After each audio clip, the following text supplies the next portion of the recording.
What's up, everybody? This is Ming Chen from AMC's Comic Book Men. As you know, I read comics. I love comics, but I also love comic book podcasts.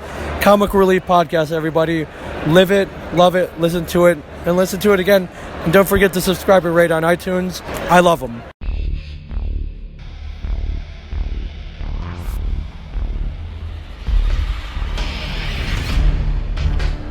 Hey listener, welcome to the Comic Relief Podcast.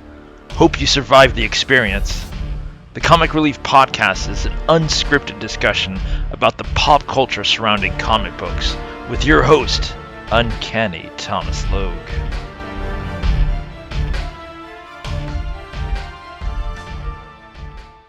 Alright, so this is Tom Logue. I'm at the San Diego Comic-Con. I am standing with... Ming Chen, how are you, everybody? What's up? How has it been for you here at the Comic-Con? It's been crazy. So I think a lot of people assume that I've probably been coming here for 20 years or so. Not true. First came here in 2003. Kevin used to have a booth here. We used to sell merchandise from the store and have a booth like everybody else down there. Right? And they had to drive it all out. So Brian Johnson, Brian Quinn from Practical Jokers, Brian Johnson's then girlfriend, and Walt Flanagan all piled into a minivan, drove a week out to San Diego, stayed here for another week, and then another week back. So this is a 3-week trip for San Diego. But me, I'm not driving with you guys. I flew out to San Diego. Of course you did. Came back, and it was great. But then I had this very long layoff from San Diego just for various reasons, time, money, whatever. And I didn't come back until last year. So it was a 15-year gap. And I came back last year. I was like, whoa. This has changed a little bit. Changed a little bit. Changed a little bit. A little bit bigger since 15 years ago. Yeah, it was great though. So I had fun last year. I'm like, I'm going to come back. So awesome. Yeah, I hope to be here every year. Okay. Do you know if it's always the same location, like up here upstairs, or? Usually, I just send a random email. There's a woman who runs. So San Diego, you got the big exhibit floor where everyone goes and nuts over exclusives and everything. And then what?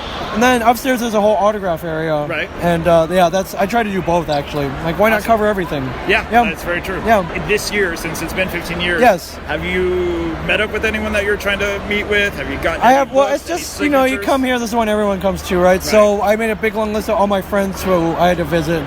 Some of them have booths, so I had to write down their booth number. Track them down. I don't know. Like, have you run? Did you ever run from one end to the other? It's so big. There's no running. No running. Well, there are signs posted no running. Like, come on. No, I mean literally. I know. You cannot run. Well, there's too many people. Yeah. So I've just been trying to visit all my friends. Awesome. Hitting all the parties. Whatever after hours events are big, very big in San Diego. Yes. So yeah, it's just been nuts. If you go down the street about 5 blocks, there's a fake Quick Stop and RST Video from Clerks. Oh, really? Yeah, check that out. Yeah, it's on 701 Fifth Avenue. 701 Fifth Avenue. It's so great. Okay. They actually took the set from Jay and Silent Bob Reboot, moved it over here, and built it back up again. So speaking of Jay and Silent Bob Reboot, I assume you've watched the trailer. Your good friend Kevin Smith being a part of it. Yes. What do you think of it? I think it's great. I love how Kevin's not only brought everybody back from the Views universe, but some people who we've never seen there, but are very well known. Yes. And it's pretty awesome. Dude, I watched the Red Band trailer of it, and hilarious. Great. Total Kevin Smith. Great. Yes. All right. Anyway, you have company. Peggy Carter has come to rescue me. Peggy Carter is here to save him from me. Yes. Thank you, sir, for taking the time. Of course. Good luck, Comic Relief Podcast. So as you just heard, that was Ming Chen from Comic Book Men. I've been wanting to do this podcast almost the day after San Diego Comic-Con, but life has been extremely busy. I've been doing a lot of extra hours at work. I've had to fly out of San Diego to do a bunch of stuff for work. I feel like every weekend has been packed with something. Unfortunately, I do not make enough money doing this podcast, so I do have a regular 9-to-5 job. I'm flying solo today. My partner in crime, Maiko, is on a sabbatical, and my other partner in crime, Amy, is actually getting her nails done, a pedicure, and doing this whole thing with her one of her former work friends. It's her birthday, not Amy's birthday, but her work friend's birthday, so they're all just kind of hanging out. So finally I decided, you know what, you're gonna go do your pedicure thing. I'm just gonna sit here and do the podcast because it's been a couple weeks now since San Diego Comic-Con, and I've been sitting on this Ming Chen interview that I've been wanting to dish out on this podcast. As brief as it was, I'm actually considering trying to reach out to him again and see if he's willing to have a more expanded interview with me, because I had a really good time talking to him. He's super easy to talk to, really, really great guy. I had a ton more things I wanted to talk to him about, but he had some company arrive and I didn't want to take away from that. So that was the brief interview with Ming. Like I said, great guy, super, super easy to talk to. I'm so glad I ran into him. To explain how that had happened, me and my friend Chuck had gone to San Diego Comic-Con, kind of walking around, checking everything out. We'd pretty much investigated the whole floor downstairs. Somehow we missed Artist Alley. I have no idea how this happened when we were walking around. And we were there for probably longer than I've ever been at Comic-Con in the last couple of years. Normally I'm there for about an hour to 2 hours before I reach my max with people. This time I think we're there almost 4 or 5 hours, which is pretty incredible and speaks to how San Diego Comic-Con had changed things up. I'll get to that later. But anyway, there we are. We're walking around San Diego Comic-Con, kind of checking everything out. We ended up going upstairs because that's where a lot of the authors and stuff like that do autograph. That's where a lot of the photo opportunities are. And Chuck had some autographs from various authors he was hoping to get a hold of. So we walked up there and kind of checked out everyone's time. And sure enough, there was Ming sitting in his booth over there to the side. I was like, hey, you know what? I'm going to go grab a picture with Ming because I watch Comic Book Men all the time when it was on. And I was wearing my Comic Relief podcast shirt. So I approached Ming and I said, hey, is it cool if I take a picture with you, man? And he was like, yeah, but first you have to tell me about your shirt. And so I looked down I wore it purposely to promote the Comic Relief podcast while I was walking around San Diego Comic-Con. But you put it on in the morning and then you just forget that you're wearing it to basically try to advertise and see if other people kind of see your shirt and kind of go, what is this? So Ming asked me about it and I was like, yeah, it's a podcast I do with my friend, been doing it for a while. And he's like, how many episodes have you guys knocked out? And I was like, yeah, we're like on 30, 33, somewhere in between there. And he's like, that's really, really great. And he was talking about his podcast and stuff. And then he's like, hey, you want to do an interview? And I was like, I do, but I don't have like any recording equipment with me. I just came here to check out the con.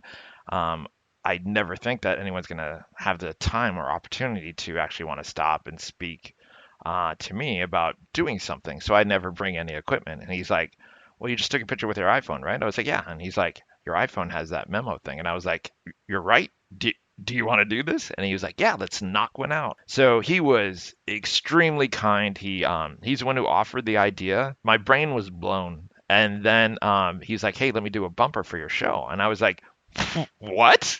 So that's how the bumper also came to exist. Like I said, he was such an incredible guy, such an easy person to talk to, just someone that you can just approach and have a good time with. So I want to give a special shout out to Ming for really, really kicking up my Comic-Con experience from like a 7 to like 11 out of 10. That was really, really incredible. And I really, really enjoyed that opportunity to talk to him and do this whole like improv interview. I do wish I had more time, but like I said, he did have guests arrive. But I may reach out to him on the good old Twitters and see if he's up to speaking some more through Skype or something like that. So speaking of the San Diego Comic Convention, I survived going to Comic-Con this year. It's an intense amount of people that are always there. As you can expect, it's always jam-packed with people, so much so that the Comic-Con has bled outside of the convention center now. A bunch of the hotels surrounding the Comic-Con are involved. They have things outside that you can look at. This year they did something different though. In the previous years, basically you could kind of walk around just outside the convention center and get access to some of this Comic-Con related stuff. This year they actually kind of roped everything off, so you actually had to, have a badge visible to some of the guards that were actually outside of the Comic-Con, like on each end of it. So it did make seeing some of the stuff directly right outside of the convention center more difficult for people who did not have a badge, which is kind of a bummer, but it also limits the amount of people that are all around the convention center choking it. They did something different somehow that seemed to make everything run a little bit smoother in terms of the volume of people. I know one of the things that they did push for this year, not everyone did it, but a bunch of the people who had exclusives did it. They did a lottery thing. So basically, rather than make this enormous line that chokes up the Comic-Con as people are just trying to get by, a lot of places did lotteries, or that you had to show up, at like 8 a.m. to get something that wasn't going to be available until like 2 p.m. So that way you just have your ticket number and then you were told, hey, hey, your ticket like 33, you're going to show up between 2 and 2:30. If you don't, it goes to the next person. So that was kind of cool that a bunch of different places did that, where you had to have a lottery ticket. Unfortunately, one of the things, my good friend Colette, her brother, I believe it is, wanted 2 of these records that were going to be available at one of these booths. And when I went, they were one of the people that did a lottery thing that you had to show up in the morning to get. So I was not able to get those records for him. One of the cool people I got to see there was Colleen. I talk about her all the time. She's been on the podcast before. She's in charge of her company, Wing Lion Creations, and it's WYNG''D space LYON and then space creations. If you go to our website, there's a link to her thing. But she was there and she was dressed as Batwoman. And if you've seen Colleen, and you probably have if you've seen our podcast because I've posted pictures of her, she's got the long red hair. So she doesn't have to do the wig like a bunch of other people normally would have to do if they dressed as Batwoman. She completely did her costume from scratch, made it all herself. She had this cool thing where she could expand the cape, and it had, the whole Batman look with the curved edges. But the 2 ends at the very end were like on I'm guessing like a PVC pipe kind of thing inside of it. So it allowed her to basically hold it open and create this really great visual. And something that's really cool is she does, as I said, design clothes and design costumes and stuff like that. So she's really smart and really resourceful when it comes to that stuff. So her boots that she uses are the same boots that she uses for her Captain Marvel costume, but she just makes like a quick flip of a change into the boots or something like that. She is truly, truly talented and truly, truly amazing. If you're in need of costume, I don't know what her schedule for costumes is like. But you can go to her site. It's WYNGDLYON.com, and there's a way to contact her. It's got some pictures on the site, but you're better off probably looking at like the Facebook or Twitter page or Instagram, where she's shown off more of the photos. The site doesn't do her justice for the amount of talent and stuff that she's done. If you need something done that's a costume, definitely go check out Colleen's page, winglion.com. She can probably set you up with something. Like I said, I don't know her schedule, how busy she is in terms of making costumes. I know a lot of people hit her up for like even stuff for like weddings and stuff like that. So she's a person that you should reach out to if you're interested in that kind of stuff. So next month, or actually this month now that it's actually been way too long, I'm actually going to a convention called PowerCon. It's a small convention that's basically focused on He-Man. But what was kind of cool is I swung by the Mattel booth, and they had a bunch of He-Man stuff there that was really cool to see, including some new figures that are coming out, some statues that they've made, a lot of cool stuff. And of course, speaking of statues and stuff like that, if you go to Sideshow Collectibles, that area, full of amazing statues. There's a really cool Gambit there. There's a really cool Colossus there, and there was a really cool Juggernaut there. This year, they also had a Venger figure on his horse. If you don't know who Venger is, that means you didn't watch the D&D cartoon from like the 80s. And if you didn't, you're missing out on a good piece of your childhood. The Dungeons & Dragons cartoon was really, really awesome. Last year or the year before, they had all the other characters. They had, like Eric, Hank, Sheila, all of them as figures. So this year they had Venger. If they do ever release that, I've looked and I've not seen it. I will probably get those despite the price that they usually fetch for Sideshow. One of the other cool things at San Diego Comic-Con that I got to do is I got to meet who we call Uncle Walt Simonson. Walt Simonson has done a bunch of stuff, but I didn't get to know Walt Simonson's work not until he was on Thor. He did both the writing and the art for his portion of the run of Thor. Still, hands down, I've read Thor since I don't even know how long. It was one of my first comics after Uncanny X-Men and Avengers. I've read it for a very, very long time. Walt's run is probably my favorite run of Thor. So I got to meet Walt Simonson. I got to take a picture with him, and I got my Ragnarok #1. That's the new series. Got it signed by him. Super, super cool dude. Very, very humble. Very, very thankful for everything. I was really upset. I have a Beta Ray Bill hammer that is one of those limited run things. It weighs like 40 pounds. And I knew Walt Simonson was going to be at San Diego Comic-Con, but come the day of Comic-Con, I was so wrapped up in just getting a few things set up and running out the door that I totally forgot to bring the hammer. I would have brought the hammer to have him sign the face of the hammer. It would have been really, really cool to get Walt's signature on that. The other thing I did, this is pretty much a tradition for me, I ran into Mark Silvestri, who runs Top Cow Comics. Known for his run on X-Men, X-Men, known for Cyberforce and stuff like that. I feel like every year, either at WonderCon or at Comic-Con or sometimes both, I seek out Mark Silvestri. He's probably one of my favorite artists from that whole era of X-Men and Image, that he's just so great at what he does. So I always try to find him and get his autograph. And there was a bunch of amazing cosplayers at San Diego Comic-Con this year. On our Facebook page, I think even on the site where I talk about San Diego Comic-Con, but on our Facebook page, I posted all the pictures that I took at San Diego Comic-Con. Typically the outside, and sometimes on the stairs, they'll do like these great photo shoots and stuff like that of various cosplayers and,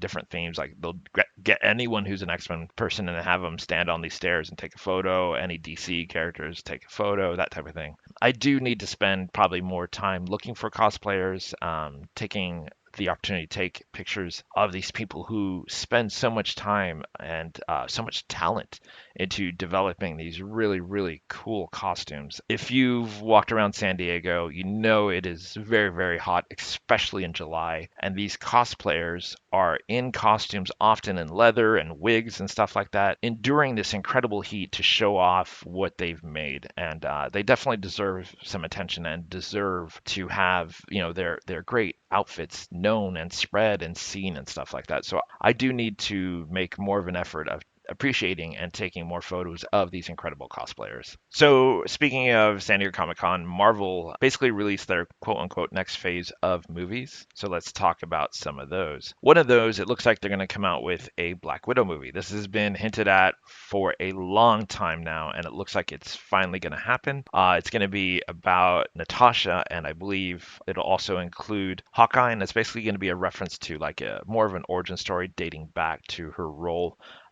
probably with Hawkeye and all of them. It's going to include like Red Guardian, who is from the Winter Guard or Soviet super soldiers, whichever way they want to focus it, and probably other members of the Winter Guard. So looking forward to that. It's going to be interesting that it is a origin story for a character that we've already seen versus like what they typically do. Like with Cap, we saw his origin story first before we actually saw him integrated into the Marvel Universe. This is going to go backwards, where Black Widow's been a big part of the Marvel Universe, and now we're going to see her backstory a little bit. Another one that they introduced was Blade. I don't know how to pronounce the actor's first name. It's Mahershala. Mahershala Ali. He's going to be Blade. So I believe this is also going to be a movie because they talk about how it's going to slash its way into the theaters. So it looks like Blade is going to be a part of the MCU. The original Blade movie with Wesley Snipes, the first one, was an incredible movie. So I look forward to see what they do with this version of Blade. With Doctor Strange now being introduced, it's definitely opened the door to more of the vampires and the magic and that more high fantasy type of character that Blade would probably interact with. Speaking of Doctor Strange, they did announce a sequel for the Doctor Strange movie called Doctor Strange in the Multiverse of Madness, which I think sounds like a horrible name. Like Multiverse of Madness sounds like a comic book more than it does like a catchy movie title. So we'll see how that goes. It's Doctor Strange, and Benedict is an incredible actor. But joining him in this movie, it's going to be Scarlet Witch, who's being played by Elizabeth Olsen. So that's going to be kind of cool. And apparently this is going to have a tie to the WandaVision series that's going to be coming out exclusively for Disney Plus. This is slated to be in the theaters by May 7th, 2021. Next, we have Marvel Studios' The Eternals, starring Richard Madden as Icarus. And I believe I'm going to slaughter these names. I know I am. I believe it's pronounced Kamal Nanjiani as Kingo, Lauren Riddoff as Makari, Brian Tyree Henry as Phastos, Salma Hayek as Ajak, Leah McHugh as Sprite, Don Lee as Gilgamesh, and then actually also Angela Jolie as Thena. So The Eternals is being directed by Chloe Zhou and should be in the theaters by November 6th. 2020. So it'd be interesting how the Eternals are going to tie into the MCU. And of course, they announced The Falcon and the Winter Soldier, which is going to be an exclusive for Disney Plus. They also announced Hawkeye, which is also going to be exclusive for Disney Plus. It's going to be starring Jeremy Renner, who will be introducing Kate Bishop, who will be probably the new Hawkeye. It's kind of a bummer because in Endgame, we do see Hawkeye's daughter shooting a bow and arrow. Of course, there's going to be the Disney Plus version of Loki, an original series starring Tom Hiddleston, and he'll see the god of mischief causing more trouble in the Marvel Universe, exclusively for Disney Plus, coming in the spring of 2021. And then, surprisingly, I'm curious to see how this goes. They're going to be introducing Shang-Chi and the Legend of the Ten Rings. So this is going to be interesting because it's going to be starring Simu Liu. I might be pronouncing that name wrong, as the title role. Alongside of him will be Tony Leung, who will be playing the real Mandarin. So we saw the fake Mandarin. There was a bunch of backlash for the that they pulled with that fake Mandarin, but looks like they're going to be fixing that by introducing a real Mandarin. We do see a hint that there is a real Mandarin, and I believe it was on the Thor DVD where they show the fake Mandarin in prison, and he's got like some people backing him up, and then a bunch of people breaking into prison, and the real Mandarin's pissed off at fake Mandarin. So we never see real Mandarin, but it is hinted that there is one out there. This one is going to be directed by Destin Daniel Cretton, and supposedly in theaters by February 12th, 2021. And then we have Thor, called Love and Thunder. It was revealed in this that Natalie Portman will return to Marvel Studios' Thor.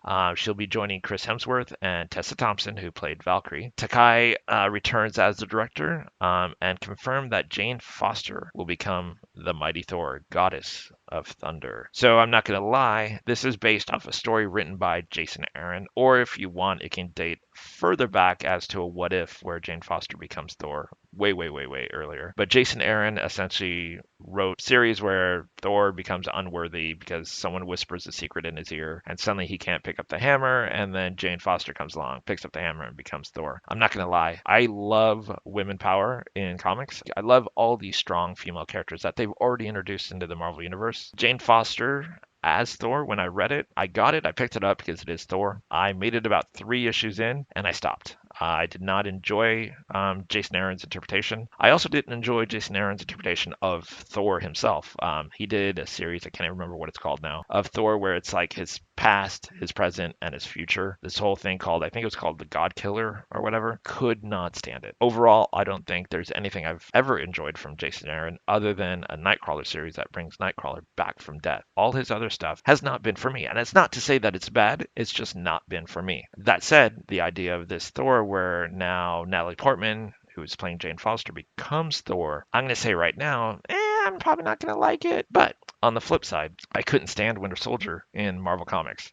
He was responsible for killing Nomad, and if you know anything about me, if you listen to the other podcasts, you know how much I love Nomad. So the fact that Winter Soldier killed Nomad has always sat poorly with me. And then comes along Winter Soldier in the movie, and I absolutely love the character. The character of Winter Soldier in the movie was amazing, and it made me appreciate the character. And then there was the announcement of Paul Rudd is going to be Ant-Man. At one of the podcasts, I was ranting and raving, never liked him in any of his movies, blah, blah, and then I walked out of Ant-Man saying that was probably one of my favorite MCU movies to date. So I'm probably going to eat my own words here when I say Jane Foster as Thor is not going to work out, because it's probably going to be done in such a way that I'm going to walk out saying, that was incredible. So I'm saying right now I don't like it, but I'm also saying right now I'm probably telling myself that I'm going to be wrong, that I don't like it. So that's Thor, Love and Thunder with Natalie Portman coming in to take over the role of Thor. One thing I will say is what's interesting is that it does say that it includes Chris Hemsworth and Tessa Thompson.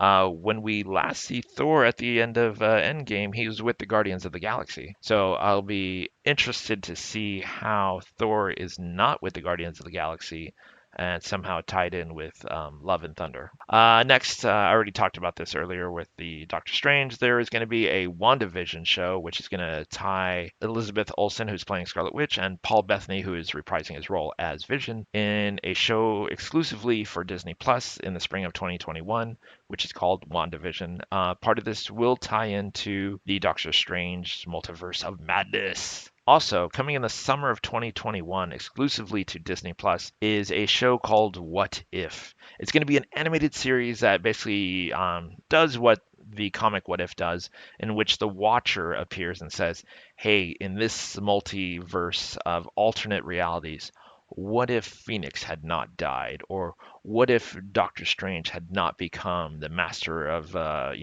mysticism? Or what if, Professor X had not created the X-Men? It's a bunch of alternate realities of what if these big moments had not happened. So that's going to be coming, as I said, in the summer of 2021, exclusively to Disney Plus. One of the other announcements they made is that the X-Men are rebooting again. This is fourth, fifth, sixth time they've rebooted. I was collecting Uncanny X-Men before they made this announcement, and in this run of Uncanny X-Men, they were killing mutants left and right as it approached the end. And I have a feeling the writer knew that everything he was doing was going to be completely disregarded by Hickman's House of X and Powers of X or Power of 10, whatever it is called, or House of 10, Powers of X. One of those is a 10 instead of an X. Super, super creative. Hooray. I'm done with the X-Men for now. I've burned out on the number of times that they've rebooted and disregard continuity, blah, blah, blah, whatever. So Jonathan Hickman is basically going to be rebooting this, and the artist is, I'm going to mispronounce his first name, Lee Nill, and his last name is Yu. He's basically going to write about how Cyclops handpicks a squad of mutants to basically help take over and set things right in the world. One of those other things to spin out of it will be a series called X-Force #1. It's going to be written by Benjamin Percy with artist Joshua Cassara.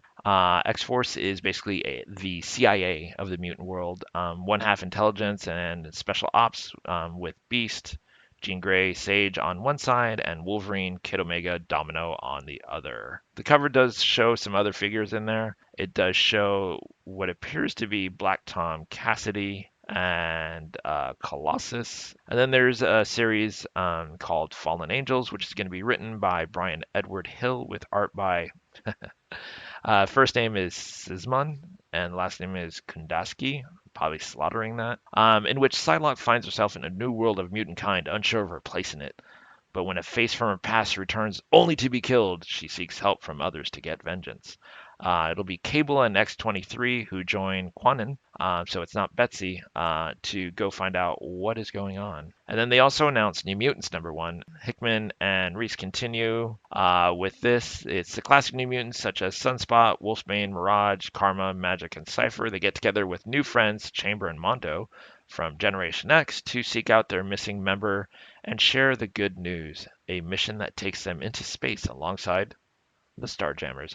And you would figure, because I was a big fan of the New Mutants, that I would pick this one up. I enjoy the cast and the fact that it has the Starjammers, but I just can't invest anymore. Not in something that's probably going to be disregarded in 3 years. And then we have a series called The Marauders. Now, you would think the X-Men would never call themselves the Marauders. The Marauders were a team of mutant hunting, killing mutants. They worked for Sinister. They slaughtered the Morlocks, wiped out the Morlocks, left only a few.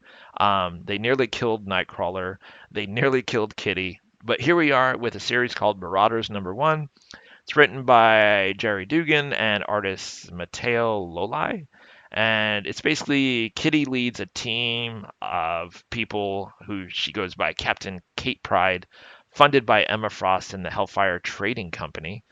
With Storm, Pyro, Bishop, and Iceman in the seas of the world, sailing against a world that's hated and feared them. You're out on the ocean. How many people are you going to encounter that fear and hate you? But there you have it. It looks like a pirate story. I love pirates, but this is one, once again, not going to even invest. Another one is Excalibur. This one is written by Tinny Howard and artist Marcus Toe.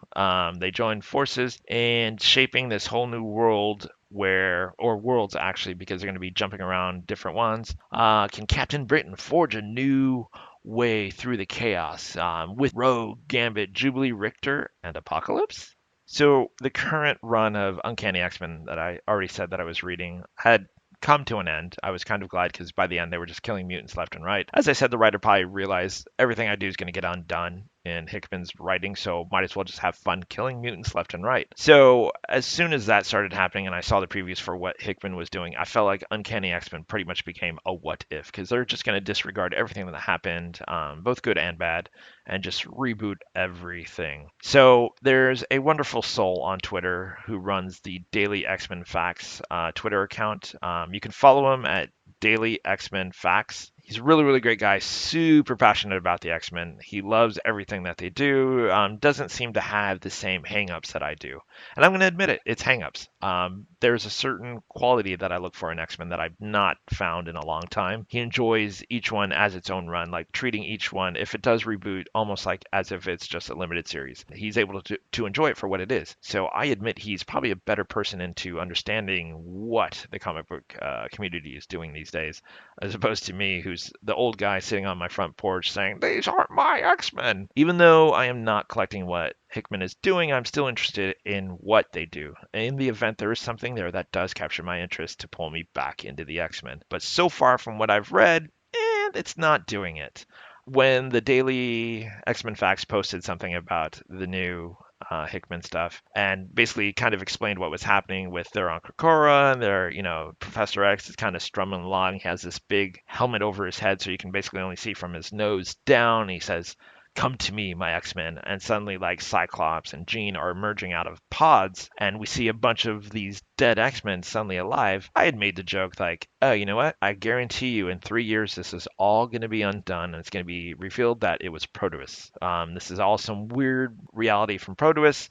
Because we did see him in Astonishing X-Men come back. Let me back up a little bit and explain further. First, we have the X-Men back on Korra. Now, I realize that there's a million different X-Men titles, and I've never been able to keep track of them all, because you have X-Men X-Force, Uncanny X-Force, All New X-Force, All New X... It goes on and on and on. Especially ever since, like, 2000, the last 19 years, I feel like they've rebooted the X-Men and have so many X-Men books that it's been nearly impossible to keep up with, and I think that's part of the problem, that I've become detached from these characters that I know. But as far as I knew from the stuff in Giant Size X-Men, Korra was basically blasted into space. I do know that a son of Korra or something like that appeared as a student or something like that in Jean Grey's school. But as far as I know, Korra is still floating around in space. Last I heard, by doing some research, was that the Stranger, who is like this big space being, had captured Korra and, Quasar came along and freed it. But how does that make it so that it's a huge island? A meteorite that size would have left a massive impact unless Korra is floating somewhere out in space. And then we have what we believe to be Professor Xavier just walking around.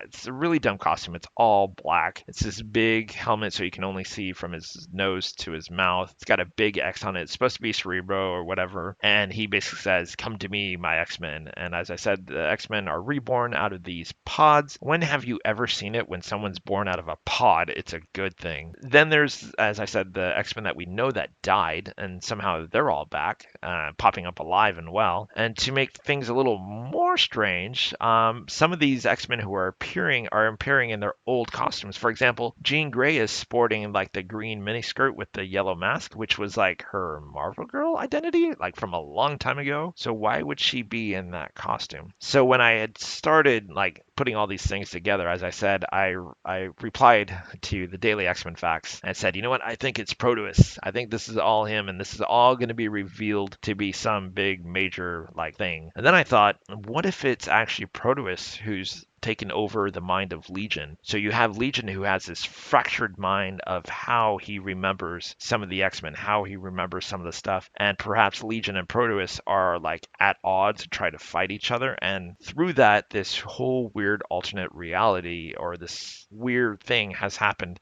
that has merged their two minds. So I'm just calling it now, like 3 years or so, this is all going to be revealed to be Proteus / Legion, either together or one of them or both of them. The other thing I want to mention is, I think I talked about this in a previous podcast, that the original Elfquest finally came to an end after 40 years. But Elfquest is coming back. A new limited series by Wendy and Richard Penny returns in November. It's going to be Elfquest Stargazer's Hunt. It has Skywise on the cover. It has what looks to be Strongbow on one side. You kind of see the palace floating in the background. It even kind of looks like Lord Vol from the Blue Mountain, but I can't tell if that's him. And then there's a little, looks like a young girl with white hair flying, who is probably Skywise's daughter, with what's her name, Aurora, or it might even be a new character entirely. The story does center on Skywise and his quest as to what happened after Cutter when his best friend well, I don't want to say it in case you've not read the original Elfquest, but something happens to Cutter in Final Quest. I'm looking forward to Stargaze Hunt. I'm hoping that everyone has a little more meat on their bones. It's probably my one qualm with Final Quest is that everyone was drawn extremely skinny, like way too skinny. Even Strongbow on this cover looks to be way too skinny. He's always been kind of a skinny character because he's always so fit, but I feel like Wendy Penny has given everyone like these tiny little waistlines. I am looking forward to it. Wendy is an amazing artist, even when she does draw people too skinny. They tell always an amazing story with Elfquest. It's very easy to connect with these characters because it is about the characters. It's about their development and their story and their growth. And that said, I feel like I've talked for almost 50 minutes. So I'm going to go ahead and wrap this up. I want to once again thank Ming Chen for taking the time to sit down and speak with me at San Diego Comic-Con. I had a really good time at Comic-Con. Glad my friend Chuck was with me.